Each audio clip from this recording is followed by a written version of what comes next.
Italy? Whiskey? Ah, Italy V! You could never unlock my secret. Oh no! Suddenly! I don't leave it! I'm reading it! Let's begin. Indeed.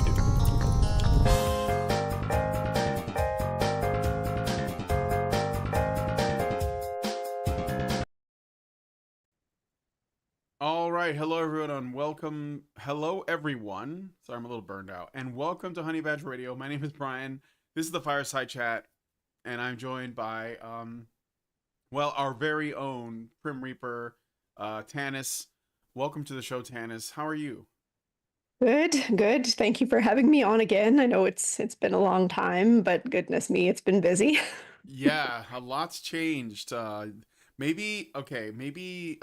the last time you were on? I know you made some appearances on HBR Talk a few times with Hannah, but Yep, I don't know, it feels like it's been a while, and I know I haven't seen you in a while because I've been like kind of doing different content shows. on the Yeah. channel. So, yeah. Yeah. I know there have been a few that Hannah have asked me on, like specifically things that pertain to my interests or my area of expertise. Your So wheelhouse, yeah. yeah. And I like to when I can. It's just obviously harder with the primlets now, but I'm excited to be back for this one because I think there's some really good news coming up. Yeah, So, yeah, that no, I'm excited as well. Um so like how are your kids doing? Do people know about them? Do you want to keep that secret? Like I don't know how. no, I'm Oh, pretty okay. sure most people knew about that. In fact, I think Primlet One made an appearance on a few episodes herself way back in the day. I remember her having some side commentary on some of those older videos. So, Yeah, but yeah. yeah, no, they're doing well. My oldest just started kindergarten this year, and the other one's 2.5. So, yeah, Wow. it's a busy household. Happened so fast. Yes. And so not only are you now juggling little mini me's Mhm. in your life and kind of like, uh I don't know, just like so things have changed so much, right? In this time, I think I've known you now for probably about 7 years or so. I'm Yeah, guessing about as long as I've known Lindsay, and I'm like Lindsay and I will be married 8 years this winter. you So see. yeah, it's crazy, right? Yeah. Um, but you got involved with you know this whole men's rights issue. I think that your primary interest had to do with stuff going on with Cafe at the time, Cafe now Yep. the Canadian Center for Men and Families. And you have made some gains there. I don't know if anybody here that's watching has caught up with the latest. So why don't you get us all up to speed if we don't know what's going on with you and and the CCFM and all of that. Yeah. So okay, so it's funny the timing because actually learned of back then cafe through you guys, right? Because I had gotten into everything because of the trial way back when, and that was when I came and met you guys for That the was when I first met you. time. Yeah, Yeah, at the trial. totally. Yeah. Yeah, and that's kind of when I started getting involved in YouTube stuff, right? But then I met Justin through you guys on one of the interviews, and so I kind Mm. of learned that there was a small branch here in locally in Calgary. So I decided to get involved with them, and then I volunteered with them for years. I was actually sitting on the provincial and national board at one point, and then I became the head counselor here after that. And so I've been working as a counselor for them for 2 years and a little bit now. I just completed my hours as a provisional psychologist, so now I'm a fully registered psychologist. So that's very exciting. And yeah, so now we're kind of just off to the races in the counseling program, but even more than that, very, very exciting news. We are actually opening up a shelter for abused men and their families, which is In really, really exciting. Alberta, In right? Alberta, So, yeah. so there because there are some centers in Ontario, and I think it might be Ottawa or Vancouver. I can't remember, but I know Ontario has one. Maybe Quebec. I'm not. Do you Yeah, know? so essentially the first shelter, specifically shelter for men fleeing abuse, is in Toronto. There are a few centers in a few other areas, Ottawa, York, and Vancouver, but they're not shelters. They're just, They're centers, and they centers. Yeah. yeah, so they provide various services. So yeah, this is the second shelter that we're opening up here in Calgary. And the firm date of opening is going to be beginning of November. So that's Wow, very that's exciting. really close too, right around the corner. Yeah. So we're making some gains. And you're gonna be involved with this, like in terms of the head of a department or something with this. So I am the head of the counseling program. Because I only just became registered, I'm not qualified to actually supervise students myself yet. That's going to take a few additional years of practice. But at that point, I think kind of the expectation is that I'm going to be taking over that role as well. Um, right now, I'm mainly just running the counseling program, but I'm also running a program called the Triple P Parenting Program as well, Hmm. which is it's an internationally recognized group program, and it's targeted at parents of young children. So it's providing various positive parenting strategies. So I think, in particular in the context of CCMF, a lot of the men that we see, they're maybe newly experiencing separation or divorce, maybe stepping into different roles as kind of more involved fathers. So a lot of the time, they may be needing some additional supports to kind of get under that role a little bit more. And so this program is really great for them because it offers, strategies for how to manage misbehavior, how to build more connection and adjust expectations for their children. And yeah, it's a really great program. So we just finished the first run of that in the end of summer here. So that went really well. Yeah, yeah, it's really exciting stuff. I was just so shocked to find that you guys like accomplished that. It all feels like it happened so fast. So you're you're doing your practice to essentially like I don't know how else to put this except unlock like this, these additional responsibilities, but you have to get to this point. So is that like you're like just doing the job to do that, or is this like an education process, like you have to go to school too or something? I have completed my schooling, so I do have a master's degree. So I it's the whole practice of psychology is really quite complicated because different jurisdictions have different levels of education that they're willing to accept. So here in Alberta, we're allowed to practice like as a full registered psychologist with just a master's degree, whereas many other places require, a full PhD. If I'm being really honest with you, a PhD is like a research project, right? So it's Yeah. I personally fail to see how a big research project impacts directly working with clients, but I'm glad that I'm in a position where I'm able to work directly with men in need. I think one of the real strengths of our program is that we are focused on men's needs from a strength-based place, right? We're not coming at them from a place of blame or shame, as so many other programs that purport to support men often do. Yeah. You're never going to see us coming at any of our clients talking about, oh, like you just need to change these elements of yourself in order to be mentally well, right? That's Yeah. something that we're very explicitly against. Right. And this is something that you have talked about on your own channel a lot, I Yes. assume. Like I see, like APA guidelines series. Mhm. And that I believe that's kind of what. So are APA guidelines, is that like a normal part of the programs in Canada as well? Or at So, I least mean, something like parallel to that? I mean, I know that the APA is kind of more, like a south of the border kind of thing, more firmly.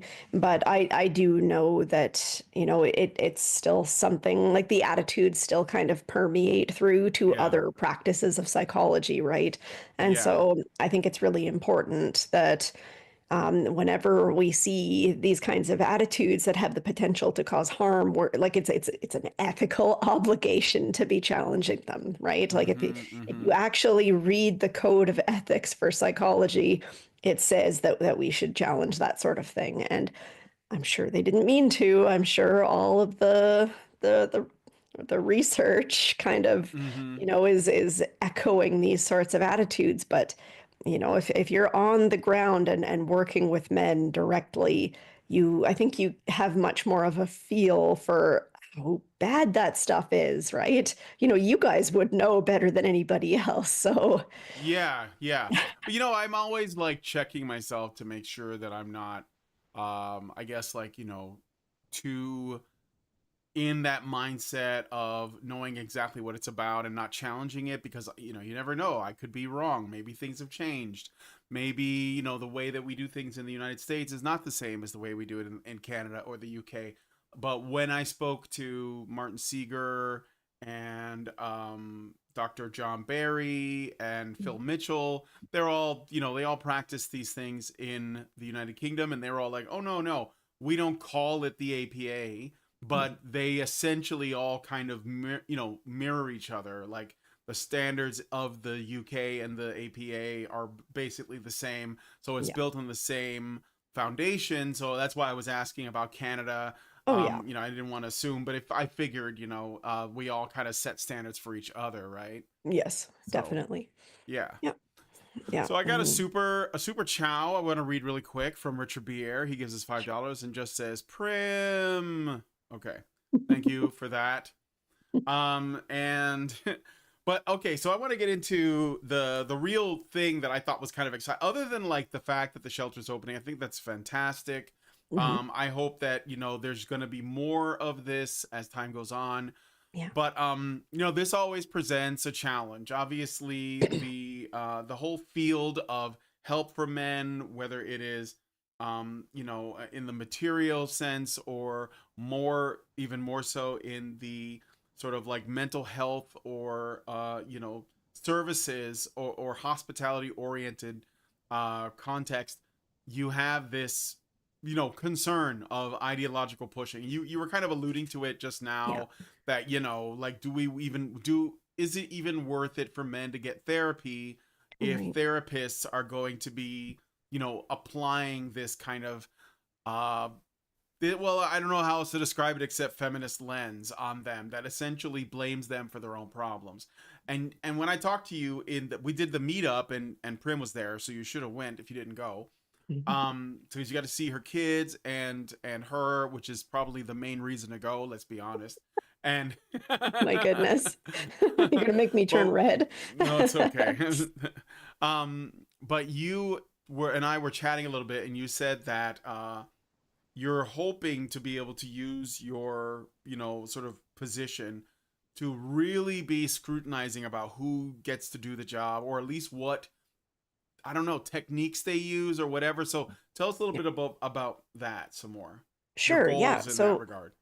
for sure. Okay. So I think there's actually two things that I can say to that. As the counseling program lead within CCMF Alberta, I'm responsible for we will occasionally have students come on and practice for their practicum at our agency, right? Anybody who's entering into the field of psychology, they have to do a 500-hour practicum in their master's degree. So, in being an organization that accepts these students, I am responsible for doing the interviews to kind of see, who is going to be a good fit for practicing with our organization. So, I can search in the cover letters we receive for attitudes that it's like, okay, so, you're somebody who's excited to be here, who wants to help men, from their perspectives and treat them with respect and really provide the support that they need. Or, we also see some examples where people are saying, "Oh, I'm excited to help men because I want to be able to teach men how to express their emotions." And you know exactly what I'm talking about, right? And Yeah, and yeah. I think to some people it's a subtle difference, but to me it stands out like a big red flag because it really does make a difference if you're going into, a counseling practice thinking, I can fix these people. These are broken people that I have the power to fix, versus going into it with a collaborative lens thinking, how can I help these people in the way that they want using my skills, right? Like it's a Mm-hmm. it's a whole Mm-hmm. different focus.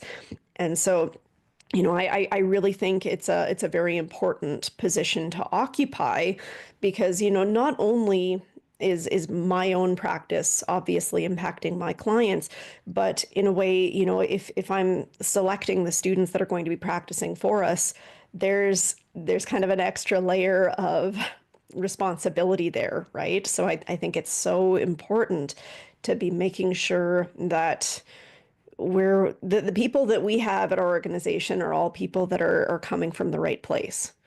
Yeah. And so that's kind of one path. But then the other path is actually kind of external to the agency as well, right?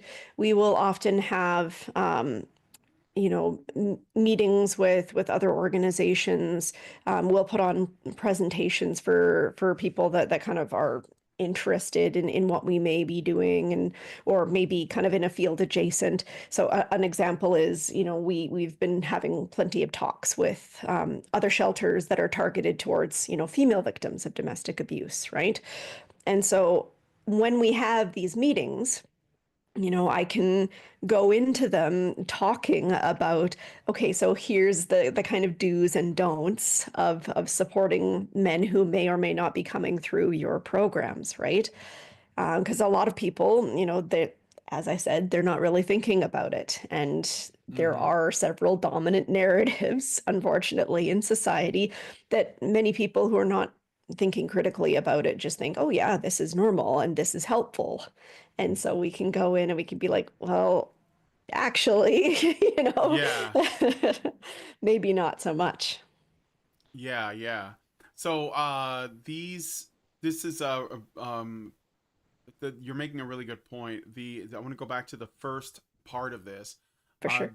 do do you think that, I don't know how this works. Is why I'm like, I'm kind of on the outside here, but Mhm. when you are sort of like, structuring the whole process of like helping these men with the shelters, involving the therapy and like the services and looking at what their experience is and taking that into account, Mhm. do you have like a basic sort of framework or like program that is sort of like saying, okay, here's how we help men? Or is it not really the sex of the person that matters as much as the individual experiences, and removing a kind of, you know um strange presumptions about men? Because I think that, like, in a way, let's say, and I'm trying to be delicate only because I Mhm. don't want to come across as ideological myself. So if you are using the APA guidelines, they're built on a kind of academic feminist model that operates under a lot of assumptions about what it means to be a man, and what it means to be a woman, and it presumes that women's ways of healing, women's ways of recognizing trauma and stuff are superior to men's ways. And Mm. so what I worry about, and I'm sorry if I'm getting a little too like spurgy on this, is that That's okay. on the one hand, I do think that there is something about the way men do things that is different, but on the other hand, I almost don't want to frame it as a man thing, but Mhm. instead, like, say that there is no real one size fits all answer, and rather, we want to look at the individual person, and while there will probably still be, like, deviations from what we consider the norm for women, in men, it will still be sort of like, it's not like a simple template you just put it on every guy, because like women, every man is different. And then one of the reasons why I say that is because a Mhm. lot of mental health services for women aren't really helping them either. So like that, women are on a lot of medications, and they're, you know what I mean, so they Yes. have their own problems. So I don't know Yeah. what if you want to say anything to that. Yeah, no, and it's funny you should say that, because in fact I often say, in my introduction to new clients, that my approach is very much not a one size fits all approach. I think that, it certainly, like, we can say that there are trends that you can see in supporting what supporting women versus supporting men may look like, more on average, I guess. So for Mm-hmm. example, it's more common that men will kind of want to come to therapy being very solution focused, whereas more commonly, women will want to come and talk about like how they're feeling about certain things, right? But this is absolutely not meant to be like a hard line in the sand. I Right. have obviously many men who actually wish to talk in great detail about their feelings about certain scenarios, or want to explore their feelings, not having had many opportunities to express them in great detail due to the people around them not being very accepting or something like that. Like there are examples where that does happen, right? Like it, but I think the key thing that you really want to avoid in therapy is assumptions. And that's one Mm-hmm. of the reasons why I think the APA guidelines on men are so t toxic, right? It's because it's basically just breeding assumptions. It's like, here is what you should assume about how men do things. Here is what you should assume about male privilege or toxic masculinity, right? And if you're going into a counseling room, meeting a client for the first time with assumptions, you're already damaging the alliance, in my opinion, Mm-hmm. which is critical to successful therapy. Yeah, yeah. And when a man goes into therapy, it's already an extremely challenging thing to get them to like say, okay, I need help. So that's Yeah, already hard. And I think that we could work on ways to make men feel more welcome to do that, like more open to doing that. But yeah, a lot of the reasons why they don't is because they assume that there is going to be hostility, or there's going to be a desire to transform them on a fundamental level to be nothing like themselves, which is what the APA guidelines kind of, threaten to do. And men are absolutely. already men are already really like wary of that, because it's not like Mhm. every man knows what the APA guidelines are. Like if I went to an average guy and I told him, do you know what the APA guidelines are for men, for male treatment, they wouldn't know. Right. But if you said, would you go see a therapist if you felt like, you had problems, they would probably say no. And there's a lot of it is not, they'll say it's because, men are macho, and they need to prove that they're strong. But I think Mhm. that that's not it. I think that men, for one, they they don't want to be a burden on people. Right. So if they can, that's why you said they come in solution focused. If they can, they're just like, I just want to fix the problem so I can get back to, being like, you know, of value to someone. So one of Right. them is they don't want to be a burden on anybody. The other Mhm. thing is they are afraid of some judgment, especially if the therapists are women, because Yeah. even though the feminists will say, that you should express your feelings more, and that you should cry more, or whatever it is, and that they don't ever say women will admire this, because the truth is that men are afraid that women will find it disgusting, Right. and the real truth of it is that a lot of women will. Mhm. So because they need men to be strong for them in many cases.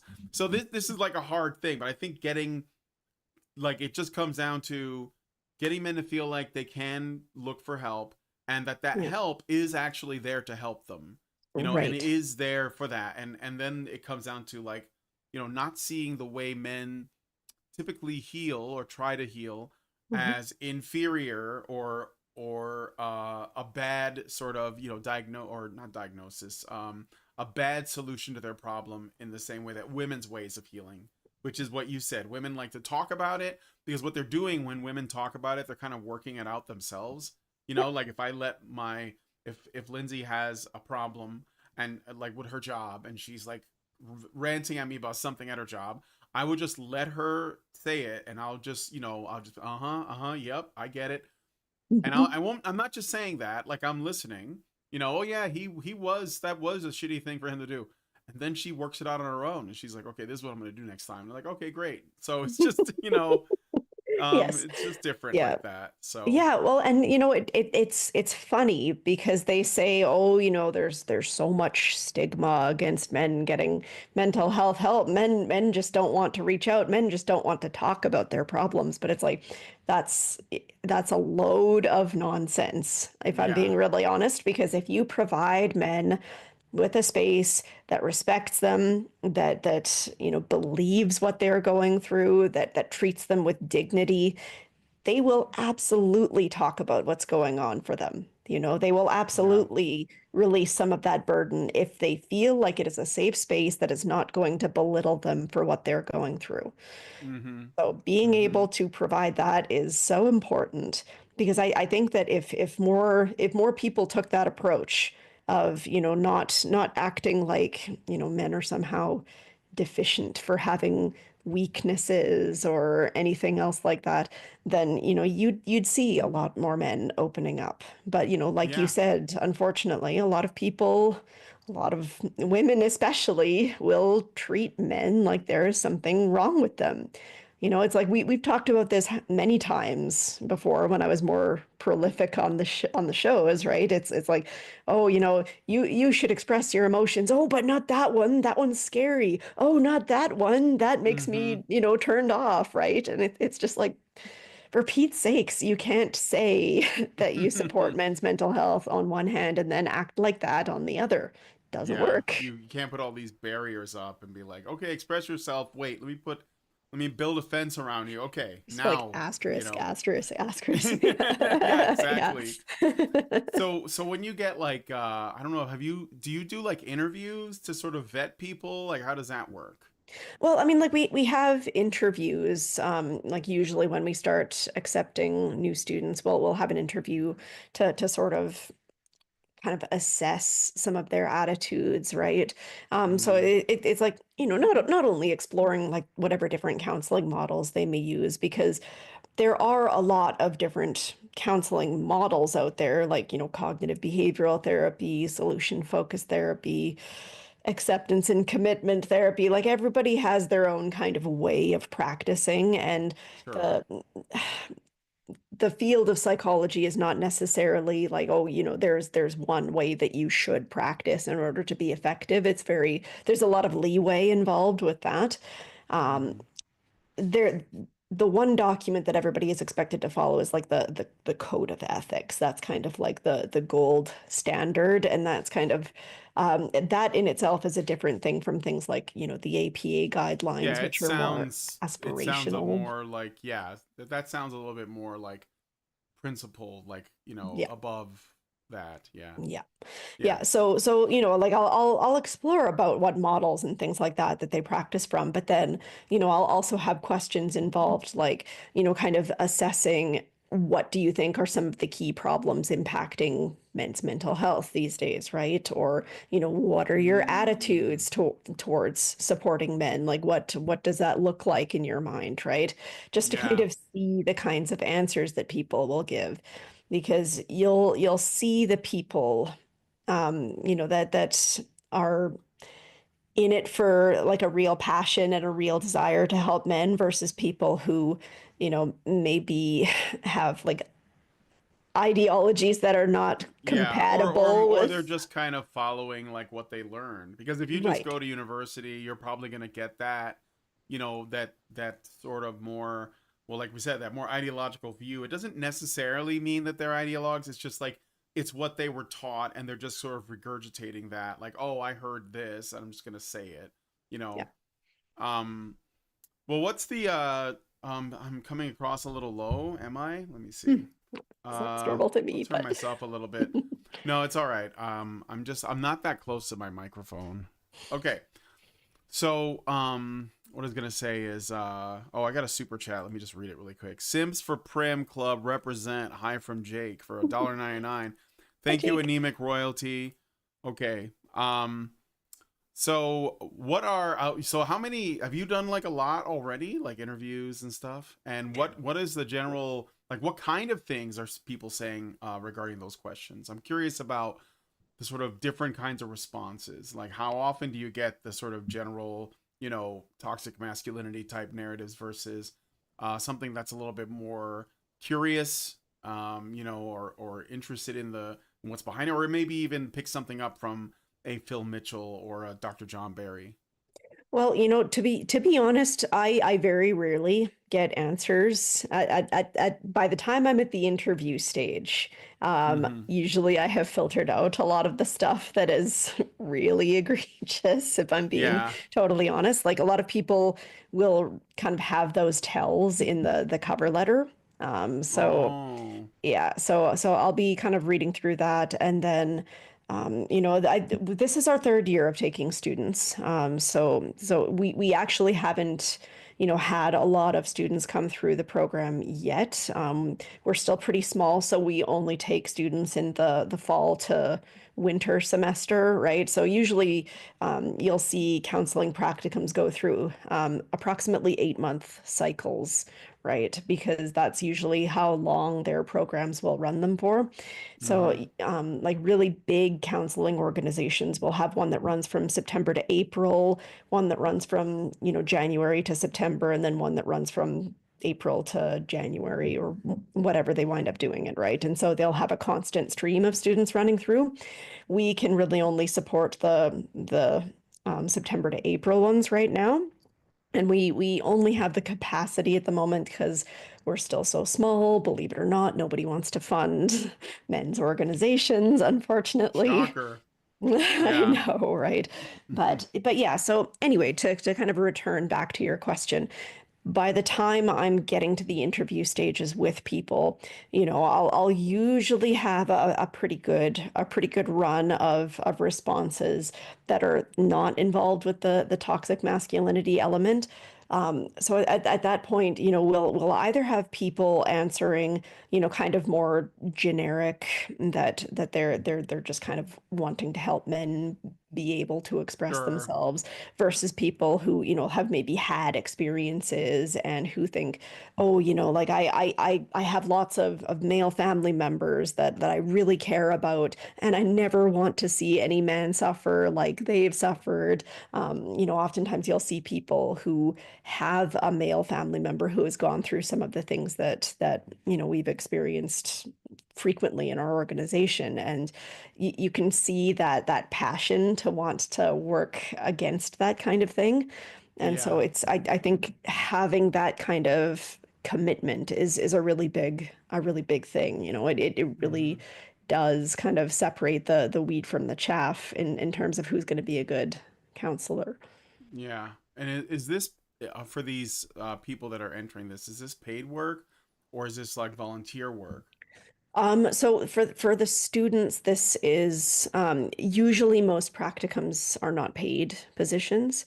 It's I we kind of all have to go through them. I had an unpaid practicum myself way back when Is at that a kind of like an much internship? Is that yeah, like yeah. what? Okay. Yeah. Yep, Okay. yep. So we all kind of have to go through that. And then, to become a provisional psychologist, you have to do a certain number of supervised hours, during which time you're usually paying said supervisor to give you said supervision. You have to write a bunch of licensing exams as well. So there's a whole kind of stepped process to get to the sort of the top of the pile there. Um, Yeah. Yeah. yeah. So the incentives are, that's why I was wondering if there's no monetary incentive to go into this. So it's either people are doing it just to get some, make progress on their internship, or they're genuinely interested in this particular, field, or whatever. They do many of them know that this is kind of an underserved area? Do you Oh, does that? definitely many people who come in with any sort of passion for the topic will mention that. They'll be like, "Oh, I was surprised to see this organization focuses on men, and that was so exciting, right? Mm-hmm. That kind of Mm-hmm. thing. Oh, I have people that I could refer to these programs, right? Because we do have obviously more than just the counseling program. We've got other peer-led programs as well, right? So, Oh uh, yeah. yeah, there's lots of different All right. supports that we're providing. And so you said that it's opening officially in early November, right? The shelter is opening. The Yeah, shelter, yeah, right? because Yeah. we have been running for quite a long time. Mm-hmm. I think the Alberta branch, I think it opened up in 2016, if I'm not Yeah, mistaken. it was a few years ago because I think for a while I believe that well we had Justin on, a couple times Yeah. talking about that. I haven't seen him Mhm. in a while.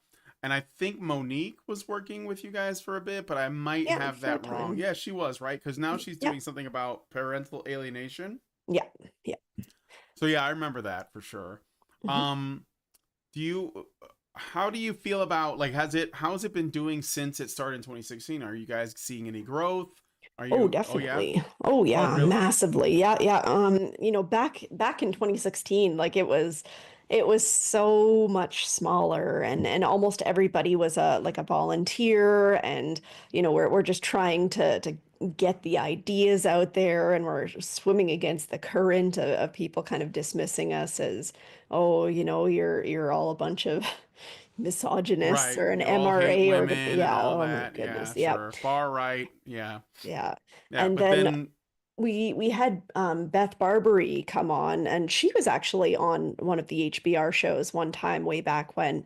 But we had her come on as an executive director for a while there, and she really did a really great job, networking around and kind of getting the name out there and proving that we were doing legitimate work. And then she moved on, and we now have a gentleman called Bill Fitzsimmons working as our executive director, and he is also really great, super aware of the kinds of attitudes that we're talking about, and the yeah. importance of challenging them. But he's also doing a really good job in kind of helping to get us known. The amount of growth in the programs that we've had has been phenomenal. It's really exciting that we're getting to a point of having this shelter this coming November, because I know when we got the shelter over in Toronto, that was when a lot more people started to take the program seriously and recognize the importance of the work that we're doing. So I'm hoping the same will be true here, and that we'll Hmm. have more people reaching out to kind of support us and recognize what we're doing. Wow. Well, that sounds great. It sounds like I mean, all I can say is hopefully Earl Silverman, it means that his work wasn't in vain because you guys are making some progress. So Yeah. so like it's coming up really quick here. We're like, what, at the midway point in October. Mhm. So we're talking only a few weeks away. Yeah. Do you guys have like, have an idea of what the shelter is going to be like? Like, how big is it? What is it going to, what is it going to have? What does it provide? Do you have a queue of people waiting to get in? Like, I don't know. I'm curious.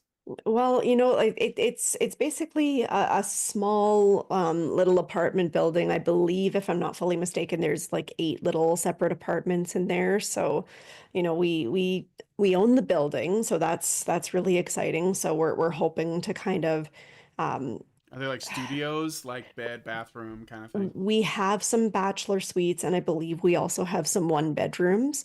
And I Mm-hmm. think depending on demand, they might try and, divide up some of those bigger spaces so that they can house more people. But, it's obviously going to depend on kind of how things go, right?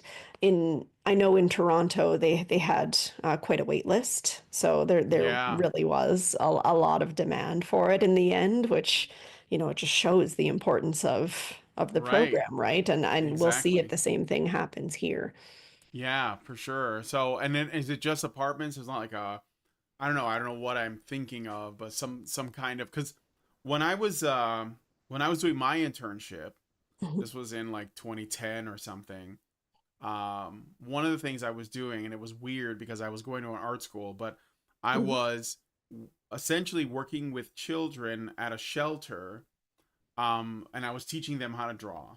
That was sort of, I was doing like art teacher stuff with these young kids, and it was at a church that was also a shelter, and there were these, women who were there, and they were women that they were battered women, but they were also women that struggled with substance abuse, like they were alcoholic women or drug addict women, and they had children, and some of them very young children, and Yeah. so while these women were in a kind of like group session, I Mhm. was like watching me and a few other interns were watching the kids and hanging around with them, spending time with them.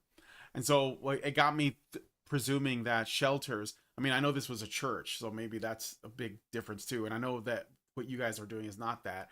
But is there like, sort of like a, I don't know, like a cafeteria or some like an area where the guys come together and they can kind of hang out with each other, where men can Right. sort of like organically form their own little spaces?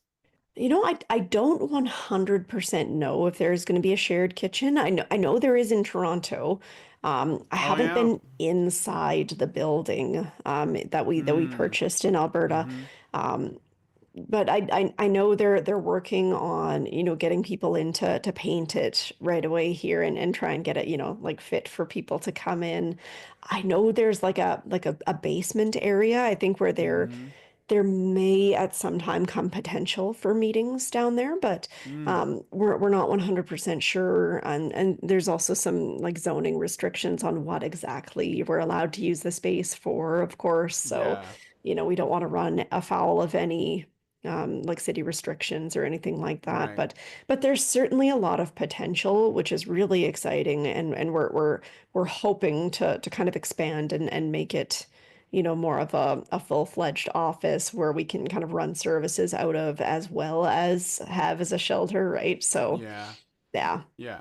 Oh, well, that sounds awesome. And how is it being paid for by, is it just purely donations, or is it their state funds going into it? Is it kind of a mishmash?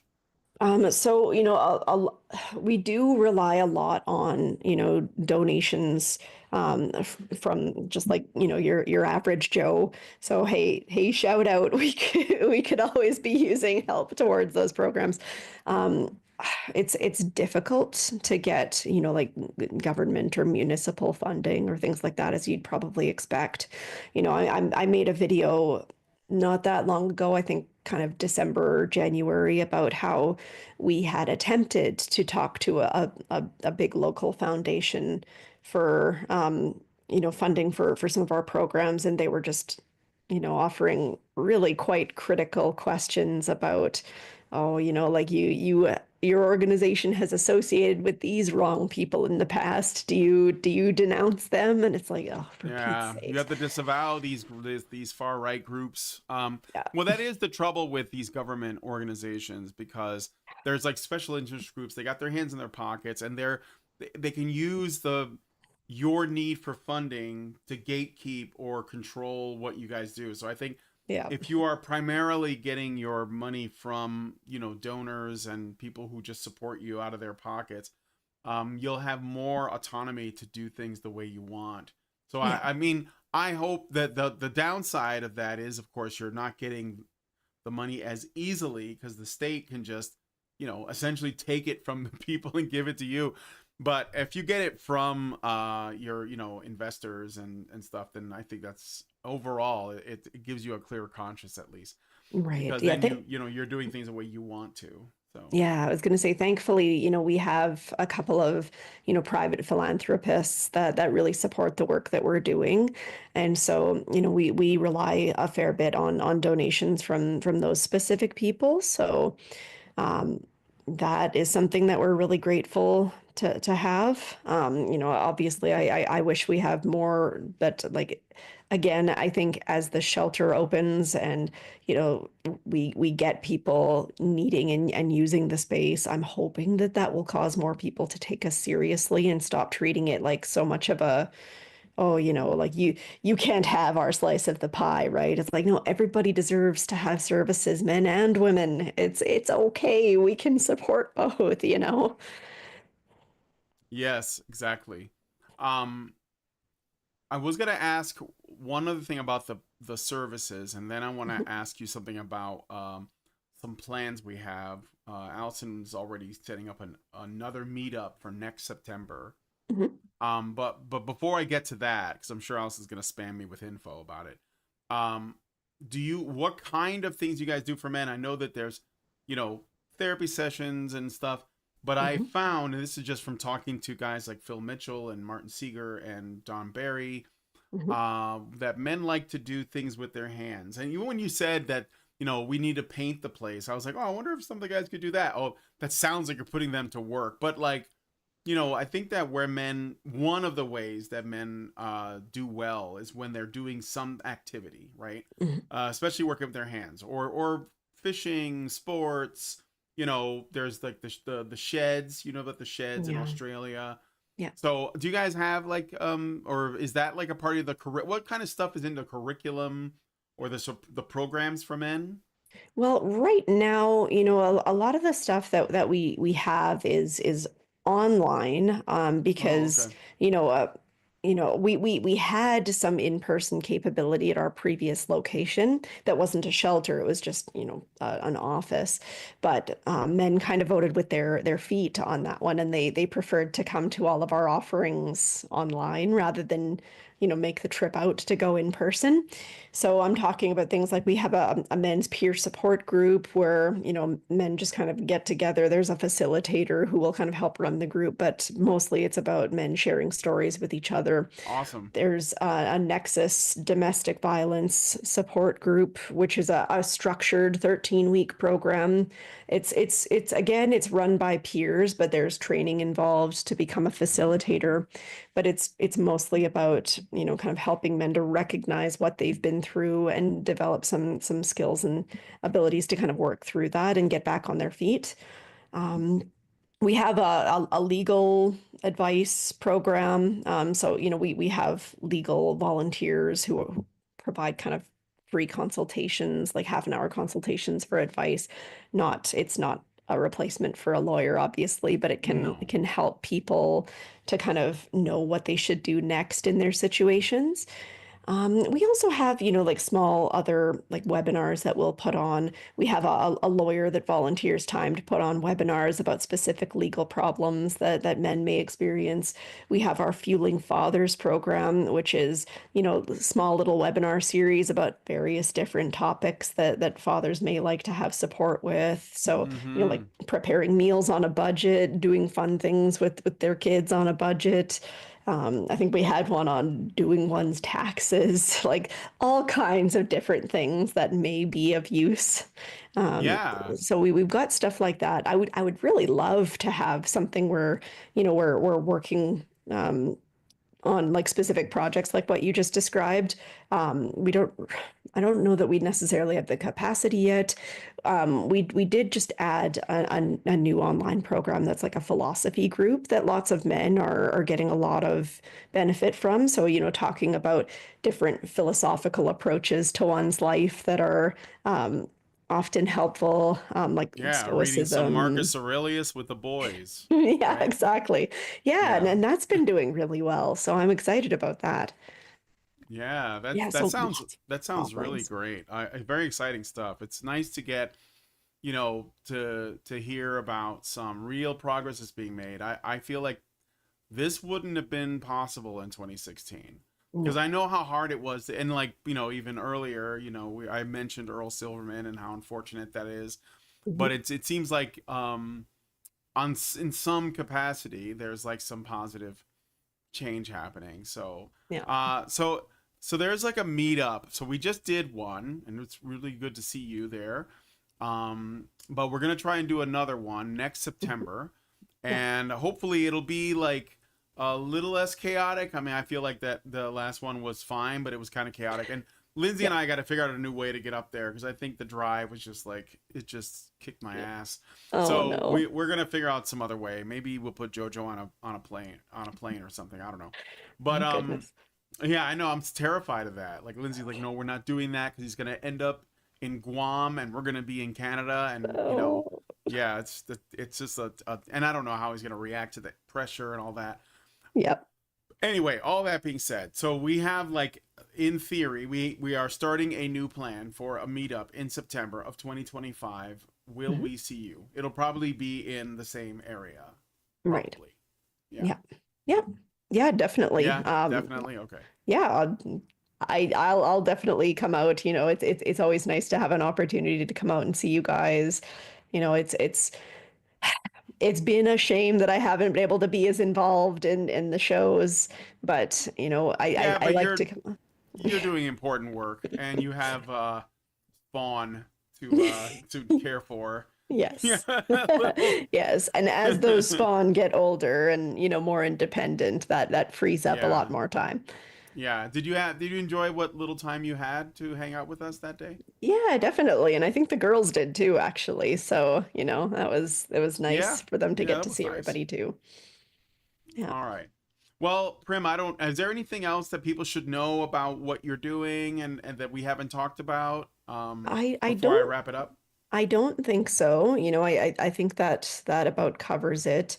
You know, like as I mentioned, you know, the organization does unfortunately rely a lot on you know, the donations of the average Joe. So, you know, if anybody is so inclined, you know, you can rest assured that you're helping services that at very least, like the Alberta group is extremely dedicated to making sure that the right attitudes are going into it, and this is something that I'm very, very passionate about. So, yeah. All right.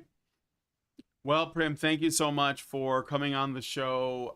And guys, you know, subscribe to her. You probably should be subscribed to her channel anyway, but if you're not, subscribe to her channel, the Prim Reaper, and also check out the website for the Canadian Centre for Men and Families.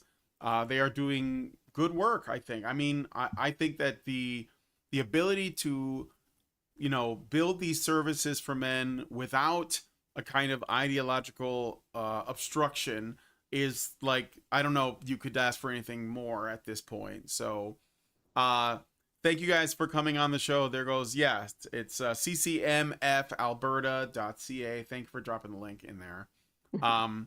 So anyway, we're going to end the show there. If you guys like this video, please hit like, subscribe if you're not already subscribed, to the bell for notifications.